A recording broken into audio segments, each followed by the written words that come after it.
ইদানিং আমি খুব ভুলো মন হয়ে যাচ্ছি, কিছু মনে থাকছে না, কিন্তু খাওয়ার কথা ঠিকই মনে থাকছে। সব কিছু ভুলে যাই কিন্তু খাওয়ার কথা ঠিক মনে থাকে। মানুষের স্মৃতিশক্তি হারিয়ে যায় না, সব কিছু ভুলে যায় কিন্তু খাওয়ার কথা মানুষের ঠিক মনে থাকে। তো হ্যালো সবাইকে, আসসালামু আলাইকুম। আজকে আমি একটা নতুন ভর্তা নিয়ে চলে আসছি, মিষ্টি কুমড়ার ভর্তা সরিষা দিয়ে। তো দেখো কিভাবে ভর্তাটা আমি করতে থাকি। প্রথমে হচ্ছে যে সরিষা ভেজে শুকনা খোলায়, তারপরে এখানে আমার ভর্তা মেশিনে দিয়ে সুন্দর মতো ভর্তা করে নিয়েছিলাম। তারপরে শুকনা মরিচ দিয়েছিলাম, তারপরে দিয়ে দিয়েছিলাম আমি হচ্ছে কাঁচা মরিচও দিয়েছিলাম, তারপরে দিয়ে দিয়েছিলাম পেঁয়াজ। তারপরে এগুলো সুন্দর মতো ভর্তা করে নিচ্ছি। তারপরে এর মধ্যে দিয়ে দেবো সরিষার তেল, তারপরে দিয়ে দেবো মিষ্টি কুমড়া। এভাবে মিষ্টি কুমড়া ভর্তা করে খেলে কিন্তু অনেক মজা, তবে একটুখানি সরিষা কম দিবে। আমি বেশি সরিষা দিয়ে দিয়েছিলাম, একটু তেতা তেতা হয়ে গেছিলো, তবে খেতে মাশাল্লাহ ভালোই ছিল। আমি সত্যি কথাটা বলে দিলাম, অনেকে সত্যি কথা বলে না, খাবার রান্না করার পর খেতে এমন বিশ্রী হয়, তারপরে বলবে অনেক স্বাদ হয়েছে, অনেক স্বাদ হয়েছে, অনেক ভালো হয়েছে। আপনারা রান্না করে খাবেন, অনেক ভালো লাগবে। আমি অনেকবার ইউটিউব দেখে রেসিপি করে একদম খেতে পাইনি, ফেলেই দিছি। তো আমি আর কোনো দিন ইউটিউব দেখে রেসিপি করবো না, আমার মাথায় যেটা আছে সেটাই রান্না করব। তো মিষ্টি কুমড়া রান্না করছি। তারপর আজকে আমি রান্না করব হচ্ছে লাউ শাক, যেটা আমার ফ্রিজে ছিল, অনেকগুলো লাউ শাক বাজার থেকে কিনে আনছিল। এই জন্য আজকে লাউ শাক ভাজি করবো সিম্পলভাবে, পেঁয়াজ রসুন ভেজে তারপরে সেদ্ধ করা লাউ শাক দিয়ে দিব, দিয়ে এটা ভেজে ভাত দিয়ে খাওয়ার জন্য। তো লাউ শাক আমার ভীষণ পছন্দ, লাউ শাক দিয়ে যা রান্না করি সেটাও খেতে ভালো লাগে। লাউ শাক দিয়ে ইলিশ রান্না করলে তো আরও মজে যায়। তারপরে লাউ শাক দিয়ে চিংড়ি মাছ, আমি যেইভাবে রান্না করি লাউ শাক আমাকে সেইভাবেই খেতে অনেক মজা লাগে।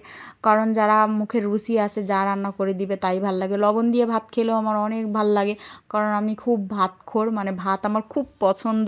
তারপর লাউ শাকটা ভেজে নিলাম। তারপরে আজকে আমাদের এখানে প্রচুর পরিমাণে রাজশাহীতে বৃষ্টি হচ্ছে, এই জন্য একটু খিচুড়ি রান্না করতে হবে।